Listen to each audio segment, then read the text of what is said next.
challenging the defenders to the right side. That ball has been picked off. On his way.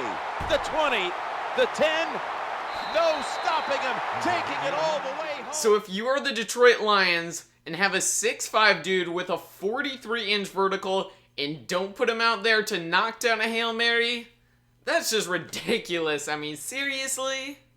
Alright, what's up guys, PeterJaguars here again, back with PeterJaguars pick 'em for week 13 of the 2015 NFL season. We are kind of nearing the end of the regular season into December right here, but going through hard, and we're going to try to kill it with this episode.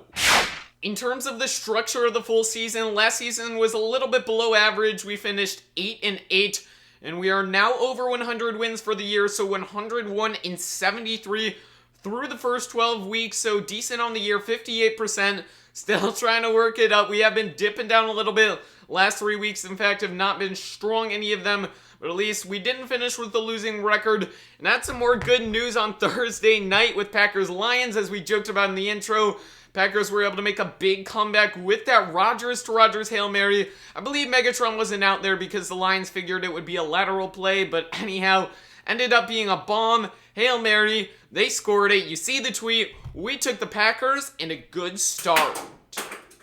On to the fresh Sunday picks though, and we've got 49ers Bears to kick off the weekend. Blaine Gabbert is the starting quarterback long term right now. Who would have ever thought that? And he's going to be going up against a Chicago secondary that actually has been improving recently. Adrian Amos, Kyle Fuller, some decent young DBs. So that'll be an interesting matchup. But overall here, Bears are pretty good at home at 5-6. They are still somewhat in the mix for playing for a wild card spot, something along those lines. They're going to be motivated here and should be able to fight through for a win. As we correctly pointed out last week, the Falcons have really been struggling since week 5. They need to get things going again, but they're back in an underdog role or so, taking on Tampa Bay right here, who fell apart against Indianapolis. They are a solid team. I seem to always go back and forth jinxing these guys. I can't get any of Tampa's games right, but maybe this week we'll be able to, as the Falcons are going to head in there, and I feel like they're going to win. The Bucs do not have good home field advantage. Matt Ryan is better when there isn't a ton of pressure on him. They don't have huge expectations at the moment and should be able to stay strong for a dub. Currently tailing on a 4-game losing streak, St. Louis is going to be trying to rebound here and continue their NFC West successes against the Cardinals. But considering Arizona lost to them earlier in the year, they should be motivated. They are missing a couple running backs. No Andre Ellington, Chris Johnson for the moment, but still a more talented, overall solid team. They've got a lot to play for right now with playoff seeding and all that stuff. So are going to head into the EJ Dome and grab this. The Titans and my Jags have split the season series about each of the past 6 years, so history would indicate that Tennessee would come and get a victory for this one after losing to us just a couple weeks ago on Thursday Night Football, but obviously can't let that happen.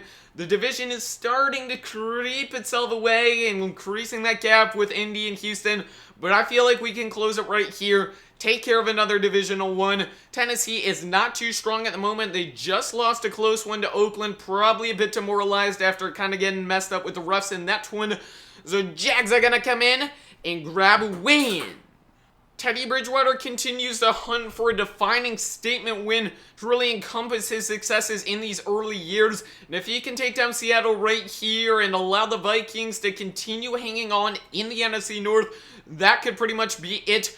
Would be liking to pick apart this Seahawks defense that is kind of iffy at the moment. They let up a lot of points to Pittsburgh last week, and Adrian Peterson is still a force on the ground. So this offense certainly is an opportunity to get things going. Jimmy Graham done for the year. That takes away one of the Seahawks' weapons, even if he wasn't being fed too much. And even with some guys like Thomas Rawls working the ball, I don't know that Seattle is an electric offense as they've sort of had things going, need some balls to bounce their way. Really, if they are going to come out with this one and playing at home, I feel like this is Bridgewater's chance, and the Vikings will capitalize to jump up to 9 W's. Speaking of injured tight ends, Tyler Eifert is likely out for this contest against Cleveland, but Austin Davis quarterbacking, and the Browns lost off that blocked field goal on Monday night. Are they going to come back, rebound, and challenge Cincinnati too hard right here? My guess is nope. In fact, with those tight ends, we aren't quite to the Patriots yet, but you know Gronk loves to spike the ball, celebrate, party, and hopefully will recover. Wishing the best to him, and if you guys want Gronk to recover, or if you just don't want to see any more injuries in the league because it's getting tough this year, make sure to spike that like button. You know, when you spike the likes on my videos, it just prevents NFL players from getting injured.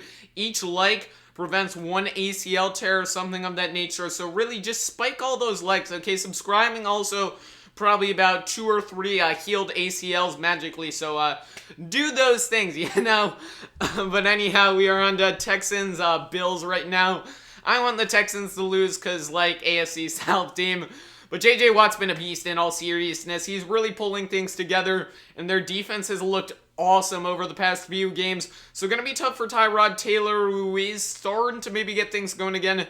Did do well against the Chiefs, and Sammy Watkins is clearly back in form and dominating right here. So with the bias factored in, we want the Texans to lose, and we're going to slowly drift them out against this Bills team looking to salvage something. It's actually pretty funny how the NFL declares this matchup a home game for one of these teams when they match up at MetLife Stadium every 40 years. Like, seriously? They're in the same city. They share the stadium. How do you make it a home game? It's basically the same thing. Maybe you have the color of the unions or whatever. When they get their way, there's going to be 32 teams in Las Vegas, and it's going to be like Las Vegas at Las Vegas. Like, same thing, right? Anyhow, though, we do have Darrelle Revis out for the Jets, so Odell Beckham Jr. is poised to have a lot of opportunities. Great man for fantasy, if you guys are looking at him for something like that. And then a battle between Eli Manning and Ryan Fitzpatrick. A big game for each of these teams, still on the playoff bubble. You know I gotta go with the Manning brother, right? Miami is a 4-point favorite at home against Baltimore for this one. Each of the teams 4-7. I don't really see much of an edge for either of these teams. The Dolphins do have an interim offensive coordinator calling the plays, which could be somewhat of an issue, but they obviously have the quarterback edges. I'm not really wanting to buy in on Matt Schaub. So some conflicting stuff on each side for this one. And of course, I don't really know where to go. Gut says Baltimore, so I guess we are going to roll with them. I really think there's a good chance that this Oakland-Kansas City game ends up being a big shootout. Something about it just feels that way. West Coast teams duking it out. 2 solid ones, but nothing too crazy. Amari Cooper killing Sean Smith.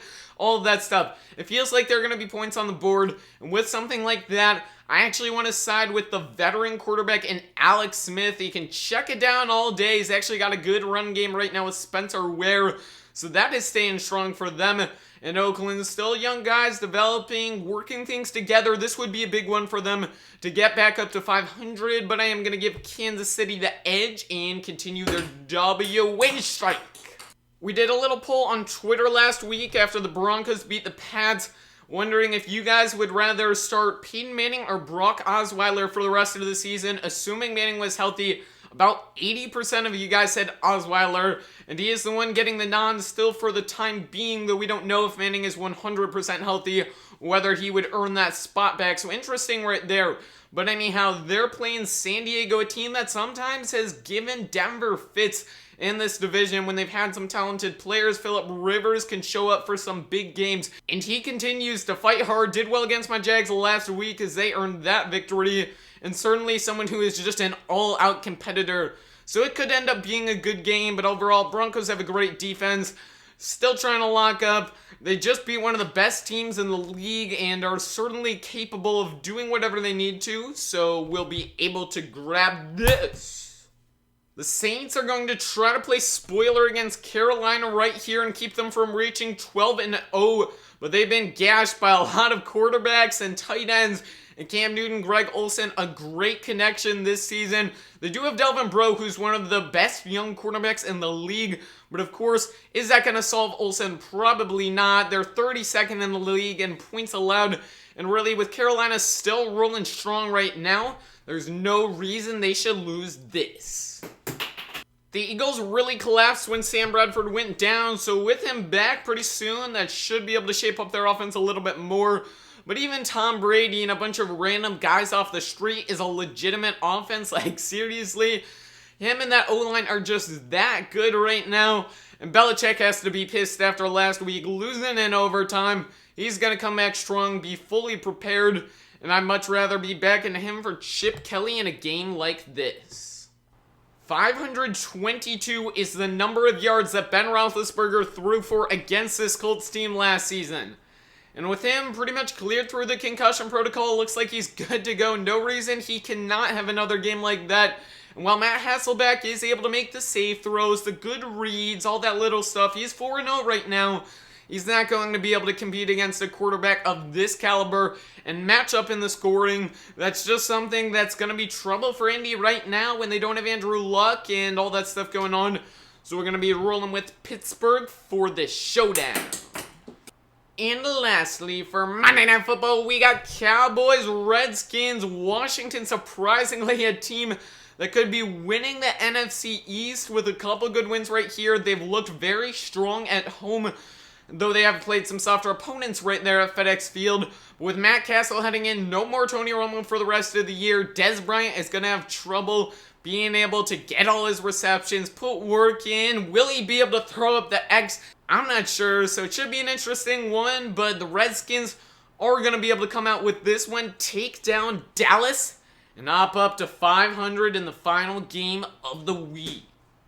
There you go, picks for all of the games this week, as we are back to a full slate of 16. Here's one last look at the winners. Thank you for watching. Stay tuned for more vids. Again, make sure to spike that like button to save an ACL. Subscribe for tons more Madden NFL 16 football content. And we will catch y'all later. I'm out. Peace.